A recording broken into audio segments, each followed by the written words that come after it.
नमस्कार, देशोन्नतीच्या सुपर 30 मध्ये मी ऐश्वर्या आपलं स्वागत करते। प्रहार संघटनेचे प्रमुख बच्चू कडू यांनी गेल्या 7 दिवसांपासून सुरू असलेलं आंदोलन स्थगित केलंय। शेतकऱ्यांच्या कर्जमाफीसह विविध मागण्यांसाठी बच्चू कडू यांचं उपोषण सुरू होतं। उद्योग मंत्री उदय सामंत यांनी त्यांची भेट घेत सरकारची बाजू मांडली आहे। यानंतर कडू यांनी उपोषण स्थगित करण्याचा निर्णय घेतलाय। 2 ऑक्टोबर पर्यंत सरकारनं कर्जमाफीची तारीख सांगावी, अन्यथा गांधी जयंतीला भगतसिंगगिरी करू, मंत्रालयात घुसू असा थेट इशारा कडू यांनी दिलाय। कर्नाटक परिवहन महामंडळाच्या धर्तीवर आता महाराष्ट्राच्या एसटी महामंडळांतर्गतही 5 प्रादेशिक विभागांची निर्मिती करण्यात आली आहे।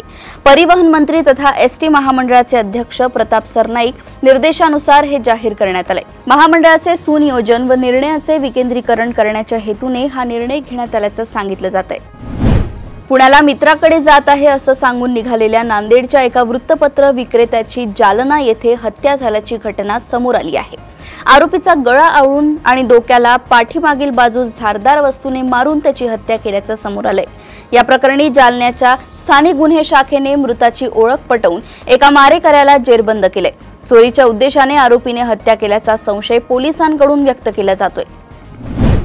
कोल्हापुरातून धक्कादायक घटना समोर आली आहे। वाढदिवसाच्या दिवशीच पती पत्नीमध्ये झालेल्या घरगुती वादातून पतीने पत्नीवर विळ्याने वार केला, नंतर स्वतःही विळ्याने गळा चिरून घेत आत्महत्या केल्याची घटना उघडकीस आली आहे। कृष्णा शिवाजी झेंडे आत्महत्या करणाऱ्याचे नाव असून पत्नी राधिका झेंडे ही गंभीर जखमी झाली आहे। तिच्यावर कोल्हापुरातील CPR रुग्णालयात उपचार सुरू आहेत। शिरपूर तालुक्यातील आढे शिवारात खरीप हंगामासाठी शेतात मशागत करत असलेल्या एका शेतकऱ्याचा अंगावर वीज कोसळल्याने जागीच मृत्यू झाल्याची अत्यंत दुर्दैवी आणि धक्कादायक घटना घडली आहे। सदर घटनेने परिसरात हळहळ व्यक्त होत आहे। ही घटना दिनांक 13 जून 2025 रोजी दुपारी 4:30 वाजताच्या सुमारास घडली। नथू हार्दिक सनेर असे वीज पडून मृत्यू झालेल्या शेतकऱ्याचं नाव आहे। राज्याचे उपमुख्यमंत्री आणि राष्ट्रवादी काँग्रेसचे प्रमुख अजित पवार आज 14 जून रोजी पुण्याच्या दौऱ्यावर आहेत। पुण्यात आयोजित एका कार्यक्रमात अजित पवार बोलत असताना प्रहार संघटनेच्या कार्यकर्त्यांनी घोषणाबाजी करण्यास सुरुवात केली। उपस्थित पोलिसांनी प्रहार संघटनेच्या संतप्त कार्यकर्त्यांना अडवण्याचा प्रयत्न देखील केला। या दरम्यान सभागृहात काही काळ गोंधळाचे वातावरण निर्माण झाले होते। नांदेड जिल्ह्यातील कंधार तालुक्यात एक मोठी अंमली पदार्थ विरोधी कारवाई करण्यात आली आहे। धर्मापुरी तांडा शिवारात पोलिसांनी छापा टाकून सुमारे 182 किलो 700 ग्रॅम गांजा जप्त केलाय। गांजाची अंदाजे किंमत 9,13,500 रुपये असून यात वापरण्यात आलेले बोलेरो वाहन देखील जप्त करण्यात आले आहे, ज्याची किंमत 5 लाख रुपये आहे। एकूण 14,13,500 रुपयांचा मुद्देमाल या कारवाईत हस्तगत करण्यात आलाय। डॉक्टर बाबासाहेब आंबेडकर तंत्र शिक्षण विद्यापीठातील अनागोंदी कारभाराच्या अनेक तक्रारी असून श्रेयांक कमी असणाऱ्या अपात्र विद्यार्थ्यासही पदवी प्रमाणपत्रे दिली गेली। केवळ एवढंच नाही तर 21,673 विद्यार्थ्यांना पदवी प्रमाणपत्र देण्यास विद्या परिषदेची मान्यता असली तरी केवळ 16,000 जणांचे पदवी प्रमाणपत्र छापई करून पदवीदान समारंभास राज्यपालांना आमंत्रित करण्यात आले। मात्र पदवी प्रमाणपत्राच्या अनागोंदी कारभाराबाबत राज्यपाल नियुक्त सदस्यांनी लेखी तक्रार केल्यामुळे मे महिन्यात घेण्यात आलेल्या कार्यक्रमास राज्यपालांची उपस्थिती नव्हती। या सर्व प्रकरणास कुलगुरू कारभारी काळे ही जबाबदार असून त्याची चौकशी करावी अशी मागणी राज्यपाल व शासन नियुक्त 5 सदस्यांनी पुन्हा केली आहे। अलिबाग वडखळ महामार्गावर शनिवार, रविवार आणि सुट्टीच्या दिवशी होणारी वाहतूक कोंडी लक्षात घेऊन या मार्गावरील अवजड वाहतुकीचे नियमन केले जाईल अशी ग्वाही जिल्हाधिकारी किशन जावळे यांनी दिली आहे। पोलीस अधीक्षक कार्यालयाकडून याबाबतचा प्रस्ताव घेऊन या संदर्भातील वाहतूक नियमन अधिसूचना काढली जाईल असेही त्यांनी स्पष्ट केले। सिंधुदुर्ग जिल्ह्यातील शेतकरी आणि शेती वन्य प्राण्यांमुळे उद्ध्वस्त होत असून यावर कायमस्वरूपी तोडगा काढण्यासाठी लवकरच मुख्यमंत्री, वनमंत्री आणि ग्रामविकास मंत्र्यांची भेट घेऊन त्यांना मागणी करणार असल्याचं माजी खासदार ब्रिगेडियर सुधीर सावंत यांनी पत्रकार परिषदेत स्पष्ट केले। वन्य प्राण्यांसाठी जंगलात अन्न, पाणी आणि अन्न साखळी निर्माण करण्यासाठी सरकारने संशोधन करावे, तसेच वन, कृषी आणि ग्रामविकास खात्याने एकत्रित येऊन याबाबत धोरण ठरवावे अशी त्यांची प्रमुख मागणी आहे असं त्यांनी सांगितले। सामायिक शेतजमिनीचे विक्रीपत्र करताना सर्व शेतकरी विक्रीपत्राच्या वेळी हजर असणे आवश्यक आहे। असे असताना 3 पैकी एका शेतकऱ्याने विक्रीपत्र करून देण्याचा प्रकार पवनी येथील दुय्यम निबंधक कार्यालयात झालाय। यामध्ये आर्थिक व्यवहार झाला असून दुय्यम निबंधक व इतर यामध्ये दोषी आहेत, त्यांच्यावर कारवाई करण्याची मागणी करण्यात आली आहे। लातूर जिल्ह्यात घोड्यांमध्ये ग्लँडर्स या अत्यंत संसर्गजन्य आणि माणसांमध्येही पसरणाऱ्या झुनॉटिक रोगाचा प्रादुर्भाव आढळल्यामुळे जिल्हा प्रशासनाने तातडीने कारवाई सुरू केली आहे। शुक्रवारी दुपारी 1 वाजता जिल्हाधिकारी वर्षा ठाकूर घुगे यांच्या निर्देशानुसार जिल्हा परिषदेचे मुख्य कार्यकारी अधिकारी राहुल कुमार मीना यांच्या अध्यक्षतेखाली ऑनलाईन आढावा बैठक घेण्यात आली। या बैठकीस पशुसंवर्धन, आरोग्य, पोलीस, महानगरपालिका विभागांचे अधिकारी तसेच लातूर जिल्ह्यातील घोडा मालक व पालक मोठ्या संख्येने उपस्थित होते। हास्य जत्रा फेम विनोदी कलाकार अभिनेते अरुण कदम यांच्या संकल्पनेतून मुंबई पोलीस दलातील महिला पोलिसांचे आरोग्य सुदृढ राहावे, त्यांना निरोगी आणि आनंददायी जीवन जगता यावे आणि मुंबईकरांप्रती आपले कर्तव्य बजावता यावे या बहुउद्देशाने महिला पोलिसांसाठी प्रथमच आरोग्य शिबिराचे आयोजन केले होते। नाना पालकर स्मृती समिती आणि वैशाली फाउंडेशन यांच्या संयुक्त विद्यमाने आयोजित या आरोग्य शिबिरात मोफत ब्रेस्ट कॅन्सर तपासणी करण्यात आली। अखेर बहुप्रतीक्षित महापालिका नगरपालिका निवडणुकीची तुतारी एकदाची फुंकली गेली। राज्यातील महापालिका आणि नगरपालिकांच्या प्रभाग रचनेचा कार्यक्रम नगर विकास विभागाने गुरुवारी जाहीर केलाय। त्यानुसार सप्टेंबरच्या पहिल्या आठवड्यापर्यंत ही प्रभाग रचना पूर्ण केली जाणार आहे। त्यामुळे ऑक्टोबरमध्ये निवडणूक होण्याची शक्यता धूसर आहे। ती नोव्हेंबर-डिसेंबर पर्यंत पुढे जाऊ शकते असं समोर येत आहे। प्राप्त वेळापत्रकानुसार 9 टप्प्यांमध्ये ही प्रक्रिया पूर्ण केली जाणार आहे। नागपुरात सुमारे 8,000 कोटी रुपये गुंतवणुकीचा हेलिकॉप्टर उत्पादन निर्मिती करणारा कारखाना उभारण्यात येणार आहे। या संदर्भात मुख्यमंत्री देवेंद्र फडणवीस यांच्या उपस्थितीत max aerospace and aviation private limited आणि राज्य सरकारच्या उद्योग विभाग यांच्यात शुक्रवारी 13 जून रोजी सामंजस्य करार करण्यात आलाय। या करारामुळे आता नागपुरातील संरक्षण उत्पादन क्षेत्राला गती मिळणार असल्याचं मुख्यमंत्री देवेंद्र फडणवीस यांनी सांगितलंय। एअर इंडियानं अहमदाबाद लंडन गॅटविक मार्गावरील AI-171 आणि AI-172 हे उड्डाण फेरी क्रमांक 12 जून नंतर रद्द करण्याचं जाहीर केलंय। याऐवजी आता अहमदाबाद लंडन या मार्गासाठी AI-159 आणि AI-160 हे नवीन उड्डाण फेरी क्रमांक मंगळवार 17 जून पासून लागू करण्यात येणार आहेत। अपघातात दुर्घटनाग्रस्त झालेल्या एअर इंडियाच्या AI-171 या ड्रीमलाइनर विमानाला श्रद्धांजली म्हणून एअर इंडियानं हा निर्णय घेतलाय। एका मुलाने आपल्या वडिलांची हत्या केली आहे। वडील दारूच्या नशेत रोज त्याच्या आईला त्रास देत होते। या त्रासाला कंटाळून मुलाने हे टोकाचे पाऊल उचलले। ही धक्कादायक घटना आंध्र प्रदेशच्या चित्तूर जिल्ह्यातील संथापेटा लेनिन नगर कॉलनीत घडली आहे। या प्रकरणी पोलिसांनी मुलाला अटक केली आहे।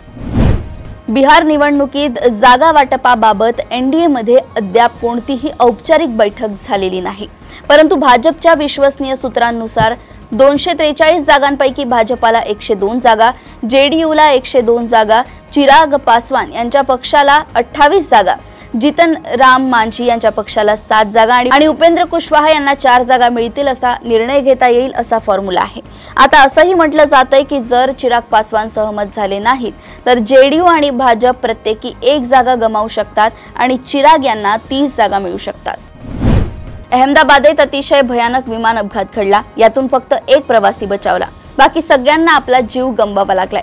विमान अपघातातील प्रवाशांच्या मृतदेहात फार काहीच शिल्लक नाही, अशी भयावह परिस्थिती आहे। अशा स्थितीत मृतांच्या नातेवाईकांनी शिवलेल्या प्रत्येक भागाची DNA चाचणी करून सारे अवशेष एकाच मृतदेहाचे आहेत का याची खात्री करून देण्याची मागणी केली आहे।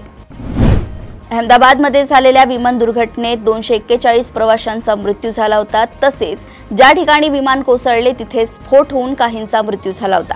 ही संख्या आता 33 वर पोहोचल्याचं सांगण्यात येत आहे। एकूण मृतांचा आकडा 274 वर पोहोचलाय।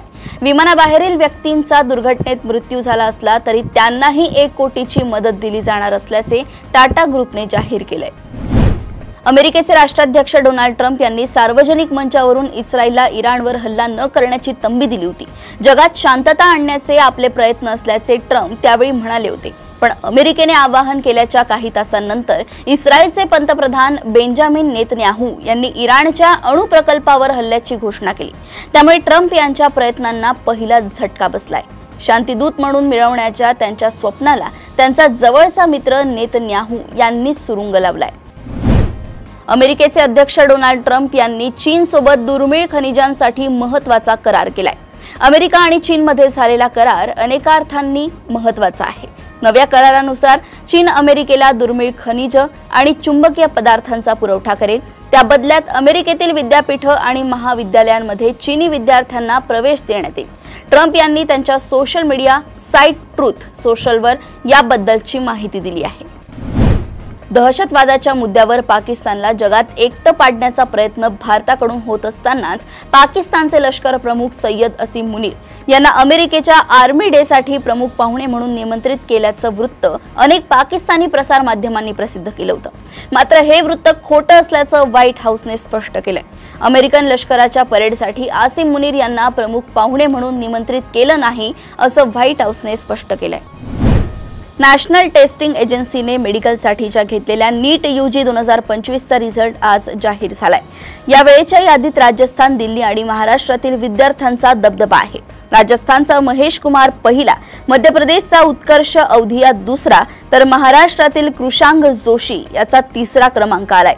सर्व टॉपर जनरल कॅटेगरीतील असून केवळ टॉपर लिस्ट टॉप 10 विद्यार्थ्यांमध्ये केवळ एक विद्यार्थिनीला स्थान मिळालंय।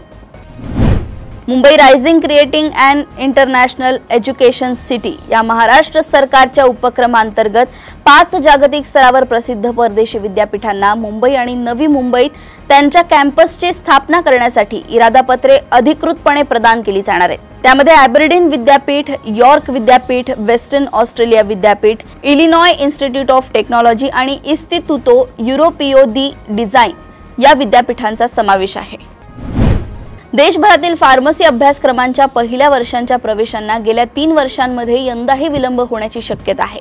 फार्म्स काउन्सिल ऑफ इंडियाने देशभरातील शिक्षण संस्थांना मान्यता प्रक्रिया राबवण्यासाठी सप्टेंबर अखेरपर्यंत मुदत दिली आहे।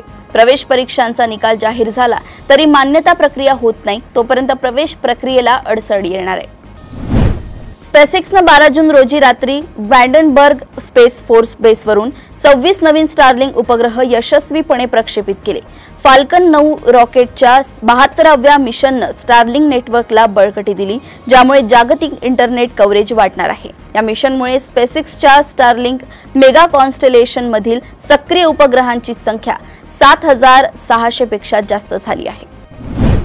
इस्रायलने इराणमधील अणु ठिकाणांवर हवाई हल्ले केल्याने जागतिक बाजारात अस्थिरता निर्माण झाली आहे। यामुळे कच्च्या तेलाच्या किमतीत एका दिवसात 10% वाढ झाली आहे।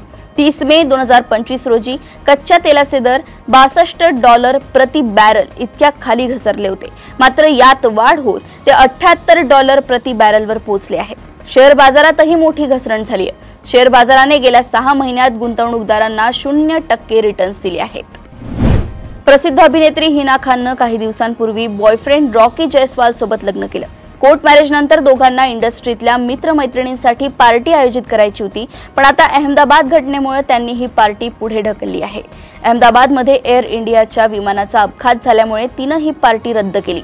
हिना खाननं पॅपराझींची माफी मागितली आहे। विमानाचा अपघात दुःखद असल्यामुळे सेलिब्रेशन करणं योग्य नाही असं तिचं म्हणणं आहे। जागतिक कसोटी अजिंक्यपद स्पर्धा 2023 ते 25 च्या अंतिम सामन्याच्या 3ऱ्या दिवसाअखेर दक्षिण आफ्रिकेची स्थिती मजबूत झाली आहे। एडन मार्क्रमच्या नाबाद शतकामुळे आफ्रिकेने विजयासाठी असलेले 282 धावांचे लक्ष्य जवळपास गाठले। मार्क्रमने नाबाद 102 धावांची खेळी करत अनेक विक्रम केले आणि दिग्गजांच्या यादीत स्थान मिळवले। तिसऱ्या दिवसाअखेर त्यांनी 2 बाद 213 धावा केल्या असून त्यांना विजयासाठी केवळ 69 धावांची आवश्यकता आहे।